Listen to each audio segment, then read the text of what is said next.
55वां सर्ग।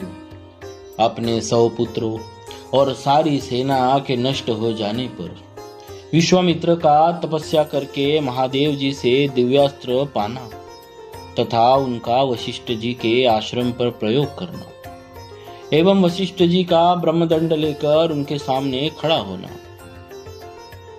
विश्वामित्र के अस्त्रों से घायल होकर उन्हें व्याकुल हुआ देख वशिष्ठ जी ने फिर आज्ञा दी, कामधेनु, अब योग बल से दूसरे सैनिकों की सृष्टि करो।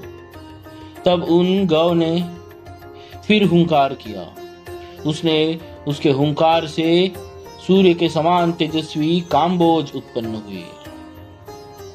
थन से शस्त्रधारी बर्बर प्रकट हुए।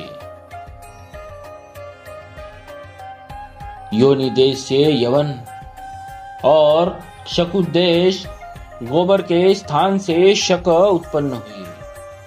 रोमकूर्पों से म्लेच्छ, हारित और किरात प्रकट हुए। रघुनंदन, उन सब वीरों ने पैदल, हाथी, घोड़े और रथ सहित विश्वामित्र की सारी सेना का तत्काल संहार कर डाला। महात्मा वशिष्ठ द्वारा अपनी सेना का संहार हुआ देख विश्वामित्र के 100 पुत्र अत्यंत क्रोध में भर गए और नाना प्रकार के अस्त्र शस्त्र लेकर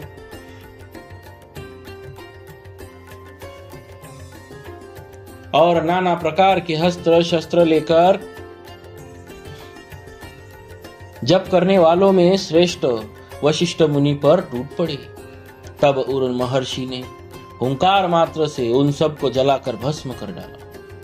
महात्मा वशिष्ठ द्वारा विश्वामित्र के वे सभी पुत्र 2 ही घड़ी में घोड़े, रथ और पैदल सैनिकों सहित जलाकर भस्म कर डाले गए। अपने समस्त पुत्रों तथा सारी सेना का विनाश हुआ देख महायशस्वी विश्वामित्र लज्जित हो बड़ी चिंता में पड़ गए। समुद्र के समान उनका सारा वेग शांत हो गया। जिसके दांत तोड़ लिए गए हो उस सर्प के समान तथा राहुग्रस्त सूर्य की भांति वे तत्काल ही निस्तेज हो गए। पुत्र और सेना दोनों के मारे जाने से वे पंख कटे हुए पक्षी के समान दीन हो गए। उनका सारा बल और उत्साह नष्ट हो गया। वे मन ही मन बहुत खिन्न हो उठे। उनके एक ही पुत्र बचा था, उसको उन्होंने राजा के पद पर अभिषिक्त करके राज्य की रक्षा के लिए नियुक्त कर दिया और क्षत्रिय धर्म के अनुसार पृथ्वी के पालन की आज्ञा देकर वे वन में चले गए। हिमालय के पार्श्व भाग में जो किन्नरों और नागों से सेवित प्रदेश है, वहां जाकर महादेव जी की प्रसन्नता के लिए महान तपस्या का आश्रय ले वे तप में ही संलग्न हो गए। कुछ काल के पश्चात वरदायक देवेश्वर भगवान ऋषभध्वज शिव ने महामुनि विश्वामित्र को दर्शन दिया और कहा, राजन, किस लिए तप करते हो? बताओ, क्या कहना चाहते हो? मैं तुम्हें वर देने के लिए आया हूं। तुम्हें जो वर पाना अभिष्ट हो उसे कहो। महादेव जी के ऐसा कहने पर महातपस्वी विश्वामित्र जी ने उन्हें प्रणाम करके इस प्रकार कहा, निष्पाप महादेव, यदि आप संतुष्ट हो तो अंग, उपांग, उपनिषद और रहस्य सहित धनुर्वेद मुझे प्रदान कीजिए। अनग, देवताओं, दानवों, महर्षियों, गंधर्वों, यक्षों तथा राक्षसों के पास जो जो अस्त्र हो वे सब आपकी कृपा से मेरे हृदय में स्फुरित हो जाए। देव, यही मेरा मनोरथ है जो मुझे प्राप्त होना चाहिए। तब एवमस्तु कहकर देवेश्वर भगवान शंकर वहां से चले गए। देवेश्वर महादेव से वे अस्त्र पाकर महाबली विश्वामित्र जी को बड़ा घमंड हो गया।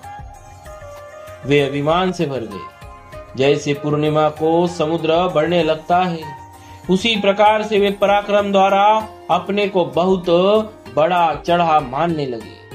श्री राम, उन्होंने मुनि श्रेष्ठ वशिष्ठ को उस समय मरा हुआ ही समझा।